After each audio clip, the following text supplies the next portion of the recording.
I'd actually say there's been like three distinct phases in the venture capital world, and I remember all of them. So you go back to the late 90s, okay, when you had this mentality on the part of VCs that if a company became successful, you would just automatically replace the founders, right? You go bring a professional CEO. Upgrade. That was a disaster, okay? And that's when Founders Fund, Peter came in, I think founded Founders Fund in 2003.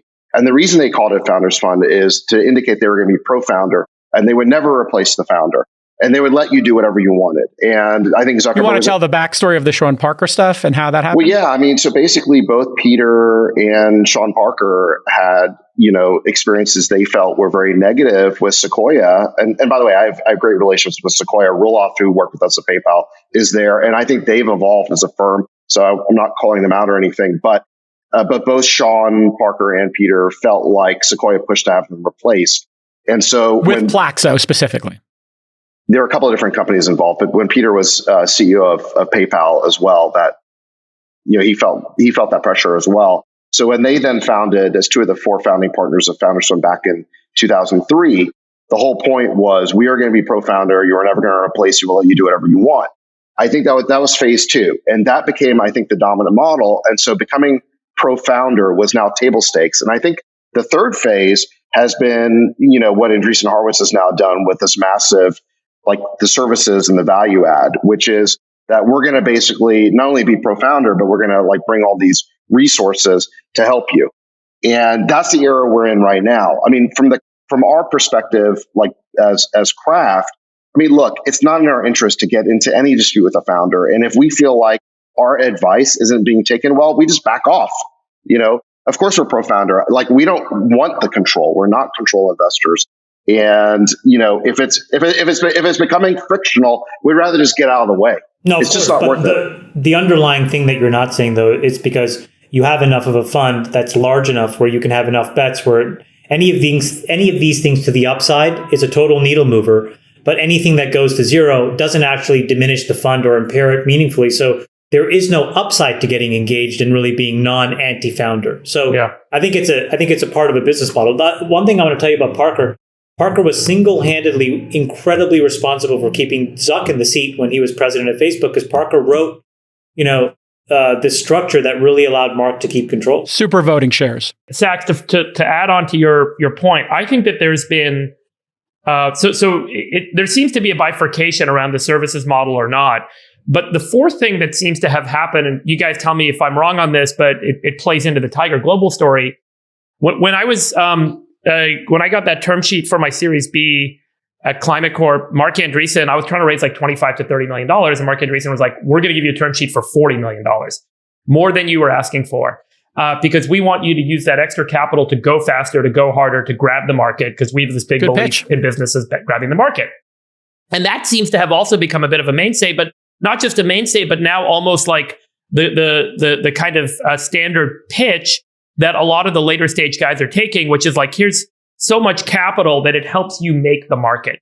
And then the SoftBank Vision Fund kind of took that to the extreme with a $100 billion raise. And Tiger Global, I think last year, have publicly said they deployed about $15 billion into startups, where a startup may, in a natural cycle, kind of evolve to needing $70 million raise or $100 million raise. And they're writing checks for $250 or $300 and saying this extra capital gives you the ability to move faster. And the reason is the faster a business moves, the higher the multiple they get on their revenue. So the higher the growth rate, the higher the multiple. So if you can deploy capital faster, if we can find a business where we can pump money through you to get it out the door faster, your multiple goes up. And Tiger's model was, let's just get the multiples up. There's multiple expansion and growth.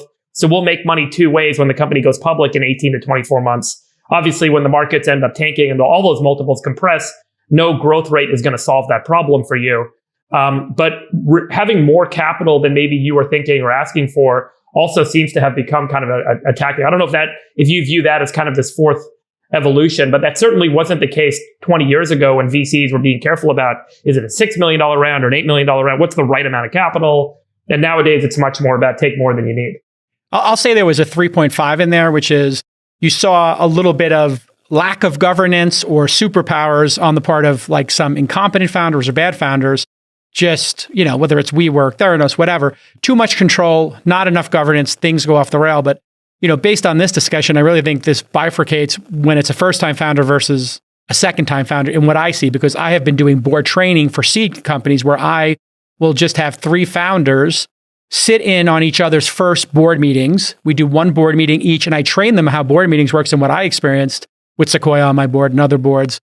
And first-time founders, like the tactical stuff, how to run a board meeting, legal, HR, hiring, partnerships, go-to-market strategies, man, it is all tactical all the time. And then when I've been on with second and third-time founders, they really are like, here's all the materials, here's what I'm thinking about. What do we think strategically? So they go from the tactical level to the strategic and mission level awfully quick.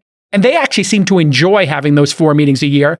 Whereas the first time founders really need to have 6 to 10 a year in that first, call it year 2 of a company. That's my experience. I realized in this discussion that the market has really meaningfully changed. Meaning when I was actively investing, even in the early 2000s, in the 2011, 12, 13, there was a culture where if you underperformed, you would get replaced. And I think, David, what you just spoke about, which I guess is true, has really changed, which is if you're running a multi-billion dollar fund where every check is $20 million, the upside is billions, but the downside is negative 20, there's just no point. And so, Sequoia used to be known as a very, very, very tough place for CEOs that were underperforming. Now they got a $9 billion fund. Now you have a $9 maybe billion 20 years fund, ago. and it doesn't matter anymore. Not even 10, less than 10 years ago.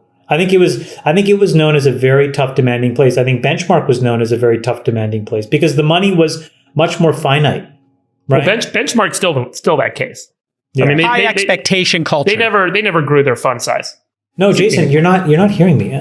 I am. I think what's happening is, listen, I had Sequoia on my board and I worked at Sequoia. So there's a difference between high expectations, which I think all these folks have to have, and the willingness to replace the founder as CEO. And what I'm saying is every VC claims this, but there were a handful of VCs that had the courage to do this. I mean, famously, Mike Moritz and John Doerr, had it out with Larry at the, right after this round, like either go public, get your business model in order, or give us our money back, famously at Google. So they're willing to draw a line in the sand.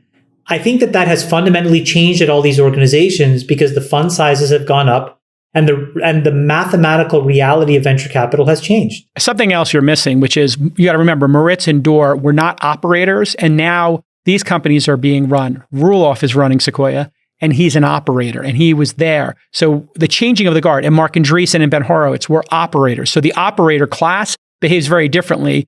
I disagree with you. I think that fund size dictates. No, hold on. I think that fund size dictates its behavior more than any singular other feature. When you're running a $9 billion fund, you just don't sweat that changing of the CEO. And David said it really well.